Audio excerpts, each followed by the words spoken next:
እና የኔ አባት የእንጀራ አባቱ ነው እና ይታመማል። ሁል ጊዜ ሐኪም ቤት ትወስደዋለች፣ ይድናል፣ መድኃኒት ሰጥቷል ምናምን ብቻ እንደዚህ እያለ ይቆያሉ። እና የሆነ ሰዓት አሉ ሌሊት ላይ ማለት ነው የኔ አባት ከዛ በሌሊት ተነስታ ለካ ልጅ የሚታመመው በአንተ ምክንያት ነው ምናምን ብላ በቃ ሌሊት ብላ አላድርም አንተ ጋር ምናምን ብለው ተነስታ ወደ ቤተሰቦቿ ትሄዳለች፣ ልጇን ይዛ ማለት ነው። ከዛ በኋላ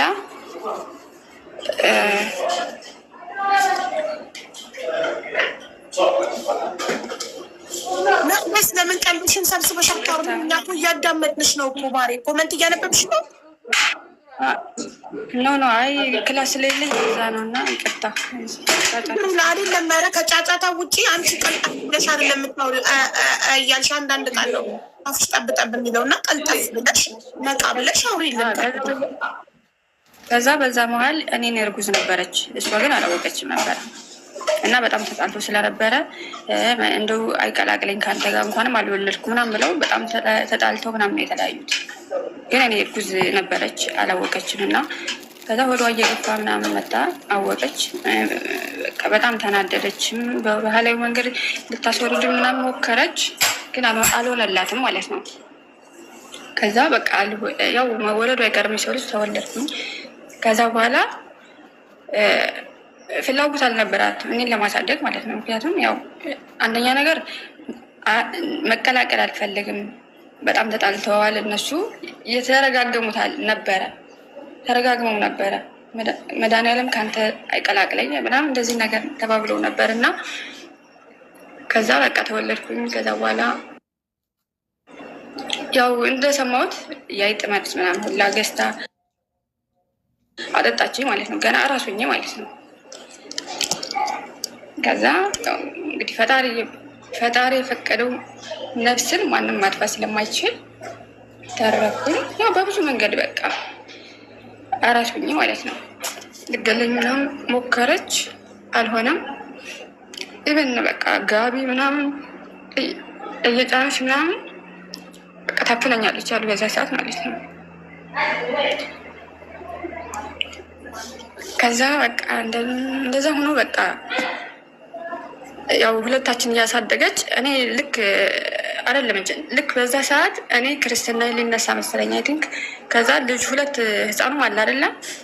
ከዛ ልጁን ይዤ የሆነ ገበያ ልትሄድ ይሆን የት እንደሆነ አላውቅም፣ ብቻ ሁለቱንም ይዤ አይመቸኝም እና ልጁ ያዝልኝ ብላ ለአባትየው የህፃኑ አባት ማለት ነው ያዝልኝ ትለዋለች። ከዛ በዛ ሰዓት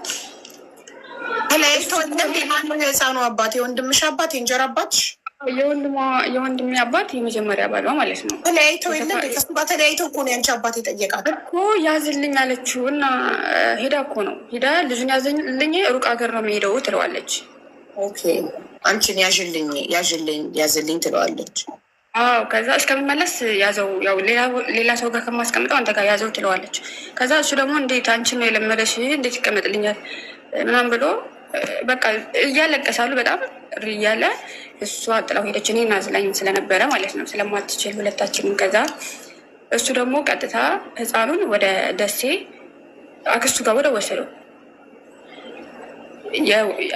የአባትየው እህት ጋር ለህፃኑ አክስቱ ማለት ነው ወሰደው። ከዛ ስትመለስ ልጅ ስጠኝ ልጅ ምናምን ትለዋለች። አይ እህቴ ጋር ወስጄዋለሁ፣ ምክንያቱም እኔ እንደማይቆይ ነግሬሻለሁኝ። እኔን በቃ ማደግም ያለበትኝ በእንጀራ አባት በምንም እንዲያድግ አልፈልግም ምናምን ብሎ ወሰደ ወደ ደሴ። ከዛ በዛው ቀረ ማለት ነው። ከዛ እኔ ደግሞ እኔም ልክ በቃ እንደዛ እያልኩ 2 ዓመት ሞላኝ እና እሷም ልክ ሌላ ባል መጣላት እና ከዛ አገባች ለእኔ እንጀራ አባቴ ማለት ነው። ከዛ እየኖርን ምናምን ያው ገጠር ነው፣ በጣም እልም ያለ ገጠር ነው፣ ምንም የሌለበት ማለት ነው። ከዛ በቃ የሆነ እናቴም አትፈልገኝም፣ የእንጀራ አባትም የእንጀራ አባት ነው ያለሽ እንደ ስሙ። በእርግጥ ጥሩም ሰው አለ መጥፎም አለ፣ ግን ለእኔ ያጋጠመኝ ነው ነገርሽ ማለት ነው። እና በቃ ምን ልበልሽ ይሄን የሰማሁት በጆሬ ነው ስልሽ ክርሪ ምናምን ትላለች። ለእንግዳ መጥቶ ማለት ነው። እንግዳ መቅደስ ኮመንት እያነበብሽ ስለሆነ ነው እኮ አንቺ ቀጥታ ማውራት የምትዩ። ኮመንት እያነበብሽ መሆኑን ማረጋገጫ ሲሰጠሽ ኮመንት ላይ ይህን ሁሉ በምን አወቅሽ አንቺ ሕፃን ሆነሽ የሚል ኮመንት አንብበሽ ይህንን ስለዚህ ኮመንት ማንበብተኝና ጣራ ወይ ግድግዳ እያየሽ ንገሪን። እኛ ቁጭ ብለን አክብረን እየሰማንሽ ነው። አንቺ ደግሞ የሆነ እያሰብሽ እየፈጠርሽ የምታወሪ እስኪመስለን ድረስ ሳትንተባተል ማለት ነው።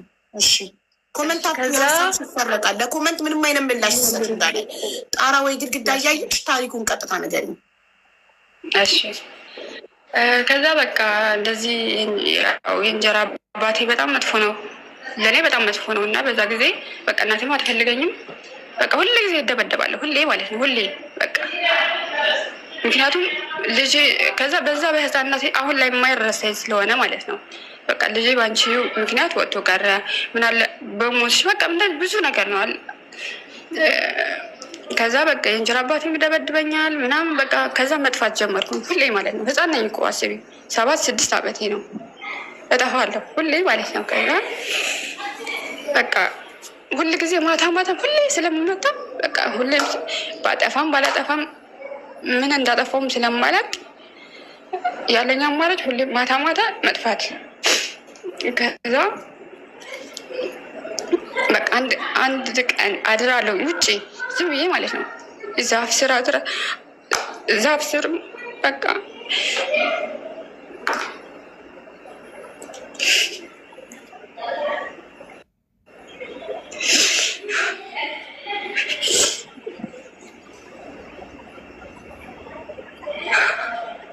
ይቅርታ እና ውጭ ምን ከዛ በዛው እሷ ደግሞ የእናቴ አክስት ደግሞ እሷ ሰው ቤት አስገባች። ያው ገጠር ላይ ማለት ነው። በ10 ብር ነው ያስገባች፣ በ10 ብር ነው። ከዛ ሴትዮዋ ደግሞ ሴት ልጅ አልነበራትም በጊዜው ማለት ነው። ወንዶች ናቸው ቤት ተከራያሉ።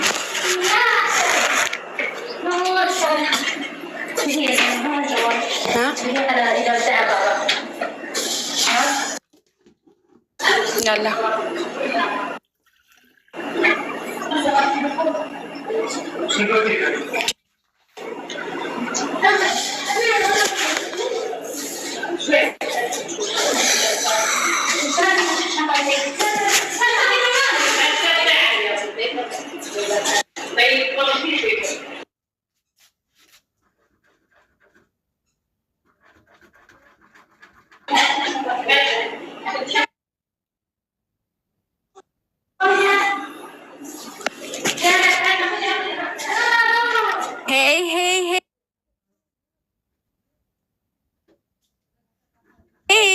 ቃንጆ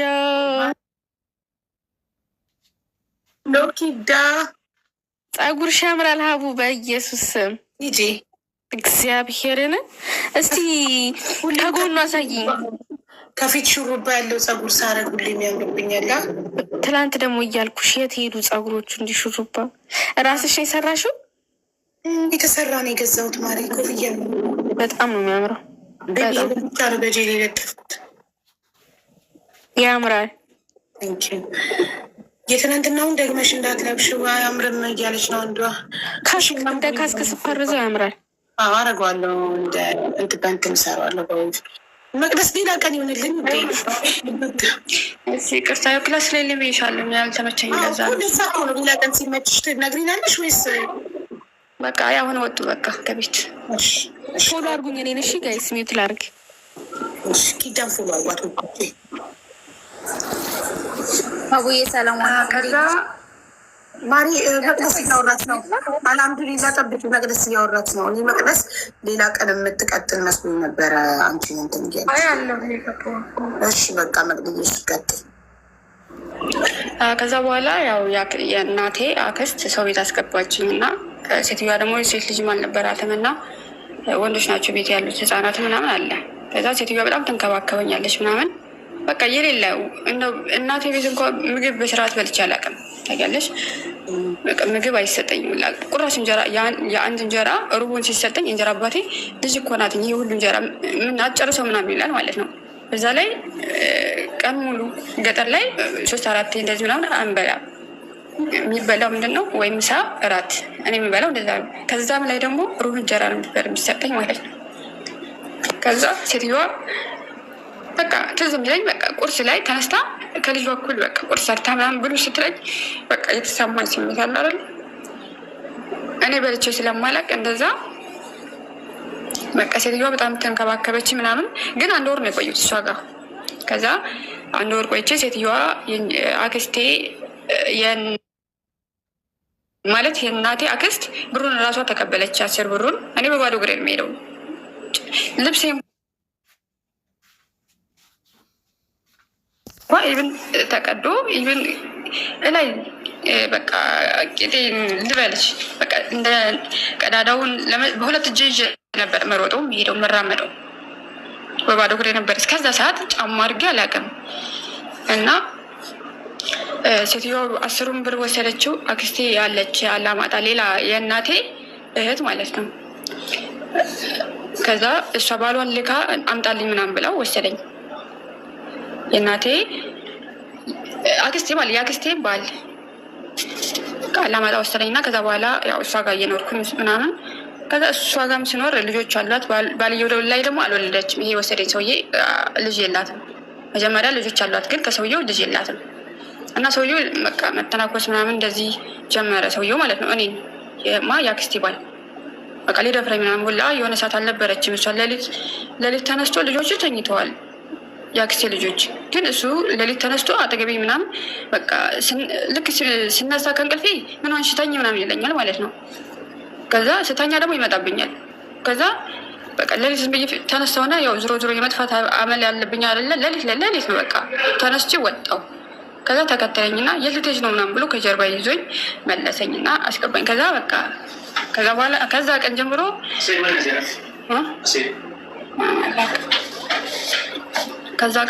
በቃ ደስ ሌላ ቀን ታውሪልናለሽ።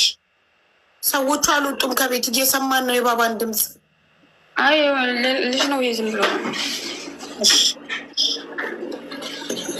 ከዛ ቀን ጀምሮ ነግረ ይመስለኛል ወይ ልጆች ነግረዋት ይሆን የአክስቴ ልጆች ለእሷ ነግረዋት ይሆን ወይ ጎረቤት አይቶን ይሆን አላውቅም። ሌሊት ነበር እና ከዛ እሷ ደግሞ ሰው ቤት አስገባችኝ ማለት ነው። እሷ ራሷ አክስቴ ማለት ነው።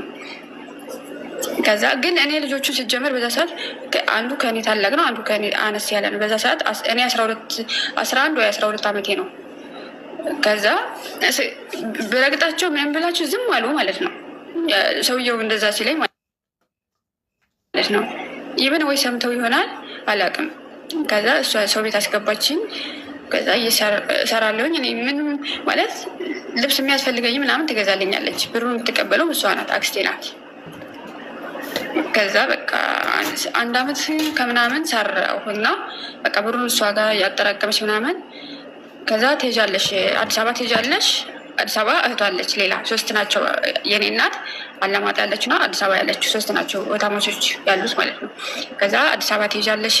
እሷም 1 ልጅ ነው ያላት፣ ብቻውን ነው እና ትምህርት ቤት ሲሄድም ሲመጣም አብራችሁ እህት ወንድም ሆነሽ ትማሪያለሽ ምናምን ብላኝ። ከዛ እሺ ብዬ በእኔ በሰራሁት ብር ለእሷም ለእኔም ትራንስፖርት አድርገን መጣን ማለት ነው። ወደ አዲስ አበባ አመጣችኝ 2004 ላይ ሰኔ ላይ ነው የመጣሁት አዲስ አበባ ማለት ነው። ከዛ ትምህርት ቤት ገባሁ ወደው መስከረም ላይ ትምህርት ቤት 1ኛ ክፍል ተመዘገብኩ። በእርግጥ እናቴ ጋር ያለውም ትምህርት ቤት በ7 ዓመቴ ይቅርታና በ7 ዓመቴ ትምህርት ቤት ተመዝግቤ ነበረ። እየዞሩ በግዴታ ነበረ እና እየዞሩ ነበር በየቤቱ የሚመዘግቡት በዛ ሰዓት። ከዛ እሱም ስለማይልከኝ 1 ደብተር ለ5 ሳብጀክት ነው። 1 ደብተር ባለ 16 ደብተር እና ባለ 16 ሉክ እና አንድ እስክሪብቶ ይሰጠኛል በቃ። ከዛ በኋላ ምንም በሱ እንዴት ትጽፊያለሽ አለቀ ሲሉም አይገዛልኝም ማለት ነው። እና መሸኛ ምንም አላመጣውም። 2ኛ ክፍል ደርሼ ነበር በዛ ሰዓት ማለት ነው። የሄድኩም እየመጣው። ከዛ 2005 ላይ 1ኛ ክፍል ገባሁኝ ማለት ነው። የአክስቴ ልጅ በ1 ግሬድ ይበልጠኝ ነበረ በዛ ሰዓት። ከዛ ትምህርት ቤት ገባሁ እየተማርን ምናምን በቃ እዚህም አክስቴ ጋርም ብዙም ማለት ዱላ ምናምን እንደዚህ ነገር ባይኖርም አልተመቸኝም በጣም ማለት ነው። በቃ የአክስቴ ልጅም ጋም መስማማት አልቻልንም። በቃ ልጁ በጣም እንትን ነው። በቃ ቲቪተኛ ነው ልጁ ማለት ነው። የአክስቴ ልጅ በቃ ኢቨን እሷ በዛ ሰዓት ልብስ ምናምን ስትሰጠኝ ይሄ እናቴን ልብስ ነው አውልቂ ምናምን ይለኛል። በቃ ከዛ እንጣላለን ምናምን እሷ እኔ በዛ ሰዓት ደግሞ አንደኛ ክፍል ገብቼ 6ኛ ወጣው። አንደኛ ሴሚስተር ላይ ሰከንድ ሴሚስተር 3ኛ ወጣው። መቅደስ ላግዝሽ አነጋገር ስለማትች። እሺ አክስትሽ ቤት ስንት አመት ኖርሽ? አክስቴ ጋር 12ኛ ክፍል እስከሚጨርስ አብረን ነበር።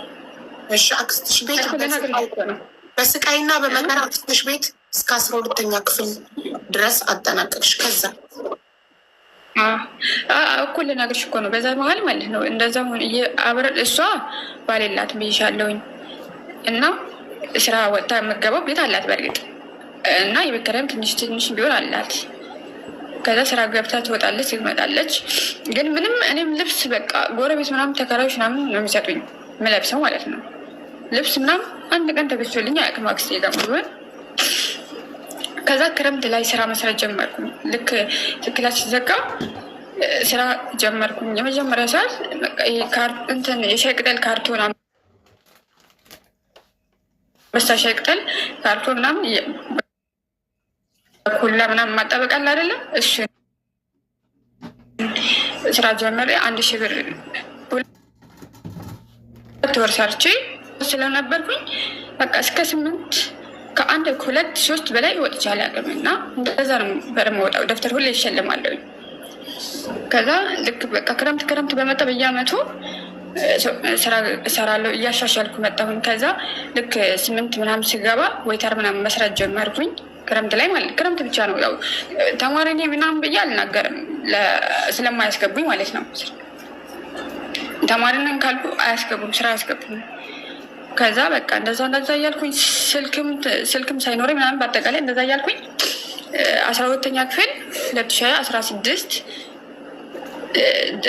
ማትሪክ ተፈተንኩ ማለት ነው። ከዛ በቃ ውጤት ማለት ብዙ ነገሮች ማለፍ እችል ነበር። መስራት የሚችል ሰው ልጅ ነበርኩኝ። ግን የሚያግዘኝም ሰው ስላልነበረ በዛ ላይ ቤትም ስራ ምናምን በጣም ስለምሰራ በቃ ማጠናም ክላስም የለኝም። ኢቭን እንኳ በቃ የቤት ስራ እንኳ ለመስራት መብራት አጥፊ ምናምን ስለምባል አጥፊልኝ ያንጸባርቀኛል ምናምን ስለምትለኝ በቃ እኔ ላግዝሽ ለምን አትፈቅጂልኝም መቅደስ? እሺ አክስትሽ ቤት በስቃይና በመከራ በጣም ብዙ ስቃይና መከራ አሳልፈሽ 12ኛ ክፍልን አጠናቀቅሽ። ከዛስ እኮ ከዛ አልመጣልኝም እርምጃ አልመጣልኝ እና ስላልመጣ አክስትሽ ቤት ከ1ኛ ክፍል እስከ 12ኛ ክፍል ስትኖሪ እናትሽ እንዲሽ ጠይቂያት ነበር? ትደዋወሉ ነበር? አገኛት ነበር? በኮሮና ሰዓት 8ኛ ክፍል ነበርኩና እስቲ ሄዱ ላከችን አክስቴ ማለት ነው። የአክስቴ ልጅና እኔ ሁለታችን ልካን ከዛ 2 ወር ቆይተን መጣን። እሷ ቤት አይደለም አክስቴ ጋር ነው አላማጣ ያለችው አክስቴ ጋር። ግን በዛው አይታናት አየዋት። ይሰራሉ ይሻለው አይደለ? ብር አላጣም። በክረምት ሰዓት በምሰራው ሰዓት ለራሴ በቃ የሚያስፈልግ ይህን ነገር አላጎልም ጎልብኝ ያቅም በራሴ ማለት ነው። ከዛ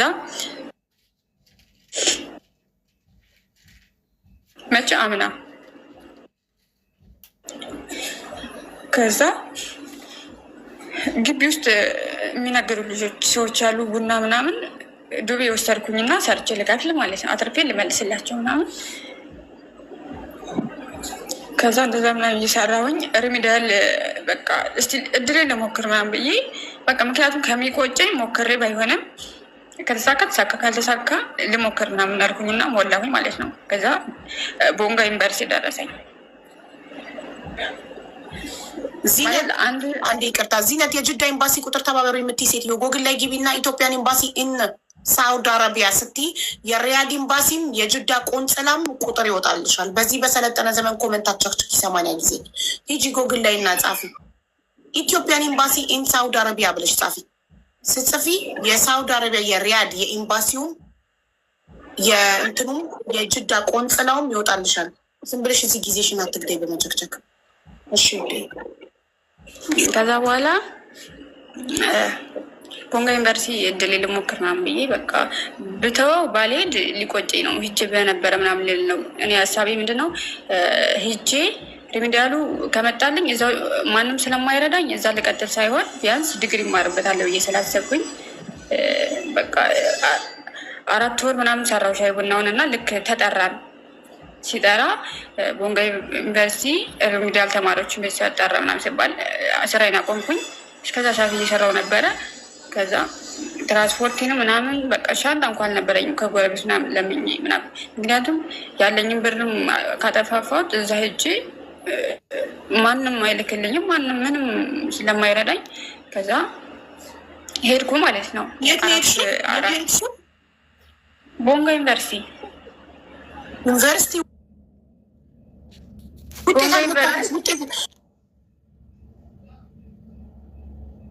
ውጤት ስላልመጣልሽ መሰለኝ እናጠጡ ጀመርሽው። ሪሚዲያል እያልኩሽ ሪሚዲያል ማሻሻያ። እሺ ተብሎ ሪሚዲያል አታውቂም እንዴ? አላውቅም። ሪሚዲያል ማለት ከኖርማሉ ለምሳሌ ማለፊያ 50 ቢሆን 49 40 ምናምን አምጥተው የወደቁ ተማሪዎች ማሻሻያ ይባላል። ማሻሻያ ድጋሚ ተፈተናላችሁ? ድጋሚ ተፈተንሽ ማለት ነው? ታዲያ አልነገርሽኝማ። ድጋሚ ተፈተንሽ ግን ተምረሽ ነው የምትፈተኙ።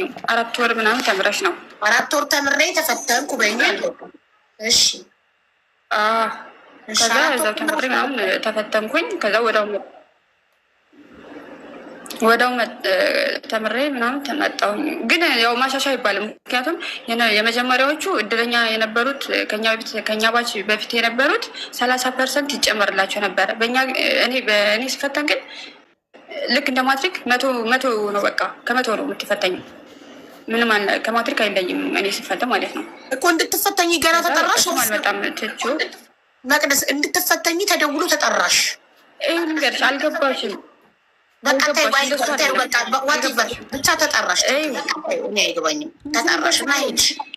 ወደዛ ለመሄድ ቡና ጠጡሽን አቁሙት። ወደዛ ዩኒቨርሲቲ ሄድሽ እሱ ጋር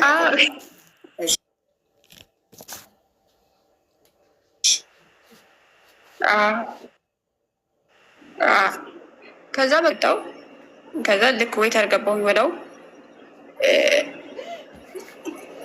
አሪፍ ቤት ነበረ። በቃ ምንም ብሬን ምናምን በስርዓት በቃ እየሰራው ምናምን ምንድነው ያልነገርኩሽ ነገር አለ። በቃ በመሀል ብዙ ነገሮች አሉ። ግን በእርግጥ ፓስፖርት አውጥቼ ነበረ። ልክ የሆነ 12ኛ ክፍል ያለሁኝ የሆነ የትምህርት እድል ተሰጥቶ ነበረ።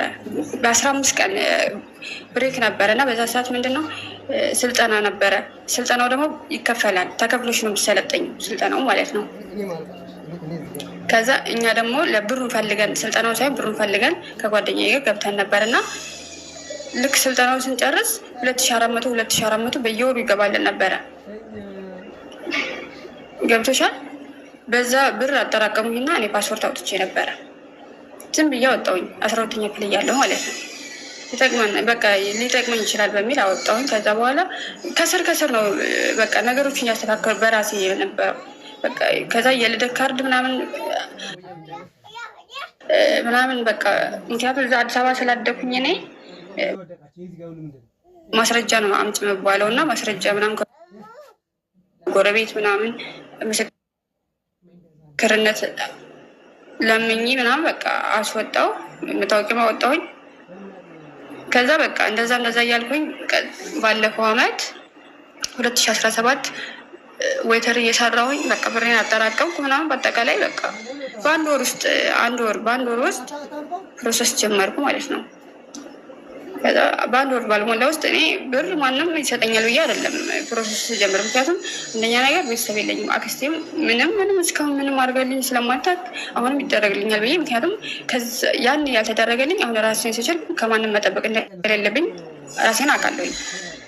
እና በቃ እንደምንም ፈጣሪ ከራሴን ማለት ከሞላ ሞላ ካልሞላ የራሱ ጉዳይ ምናምን ብዬ ጀመርኩኝ። በቃ በአንድ ወር ውስጥ ደግሞ መጣልኝ ፕሮሰሱ ማለት ነው። በአንድ ወር ውስጥ መጣ። ከዛ በቃ እየተጨነኩ የአክስቴ ልጅ ነበረ 10,000 ብር ጎሎኝ 10,000 ብር አበድረኝ ስለው አለው እንዳለው አውቃለሁኝ ግን አይ የለኝም ምናምን ብሎ እንትን አለኝ።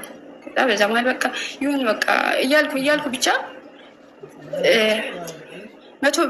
ለፕሮሰሱ ብቻ 100,000 ብር ነው እንግዲህ 100,000 ብር ማለት ለእኔ በጣም ትልቅ ነው። በአዲስ አበባ እንትን የኑሮ ሁኔታ 100,000 ብር ማውጣት ማለት ለእኔ በጣም ትልቅ ነገር ነው።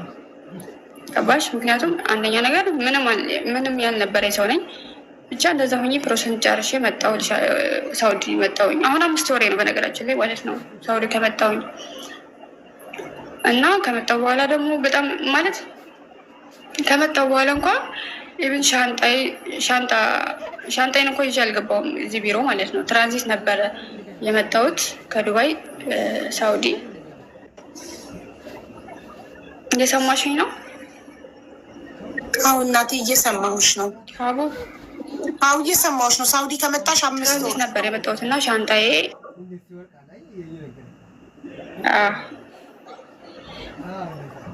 ትራንዚት ነበር የመጣሁት እና ሻንጣዬ ከኋላ ቀረ። እኔ ከፊት መጣሁኝ።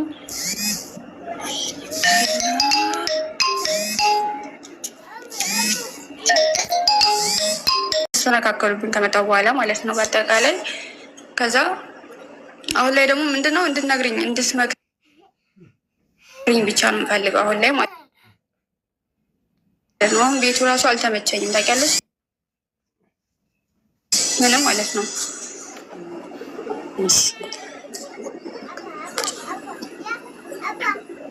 ይሰማል አቡ ውዴ? አዎ አልኩሽ እኮ የእኔ ማር ይሰማል እናቴ።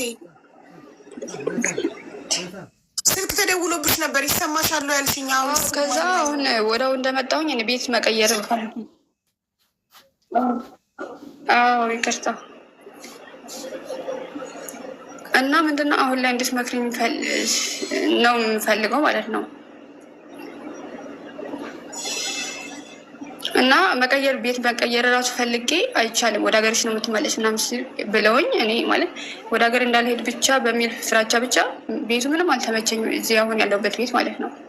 እና እስካሁን እራሱ አለሁ። በቃ ይሄ ነው መጨረሻ።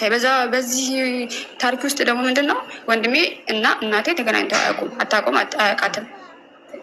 በዚህ አጋጣሚ ያው ማፈላለግ ብትችይ እና ማለት ምንድን ያልተመቸሽ ነገር ማሪ? ያልተመቸኝ ነገር እንዳልኩሽ ምንም አሁን እንደመጣሁ ራሱ ልብስ የለኝም፣ ሻንጣ የለኝም ይሻለው አይደለ? ኢቨን 1 ወር ከ15 ቀን እስከሚሞላኝ እንኳን የጥርስ ሳሙና አልነበረኝም፣ ልገዙልኝም ነበረ ማለት ነው እዚህ ሰዎቹ። ከዛ ልክ 1 ወር ከ15 ቀን ሲሆነኝ ይሄ ያስፈልገኛል ስላቸው ብርሽን እንኪና ብሽ ገዣሉኝ። እሺ በቃ ብዬ 400 ብር አነሳውና በ400 ብር የሚያስፈልገኝን ምናምን ልብስ ባይሆን የለኝም።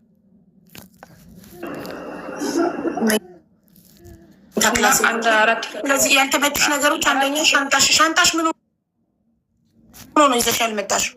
ጠፍቶብሽ ኤርፖርት? ሻንጣ ኤርፖርት ጠፍቶ ሳይሆን ትራንዚት ነበር የመጣሁት።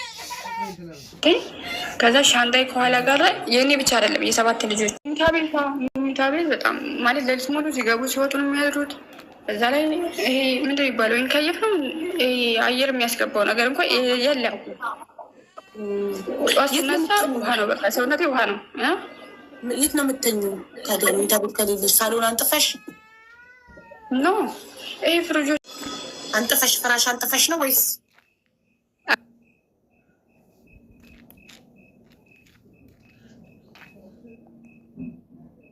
አይ የብረት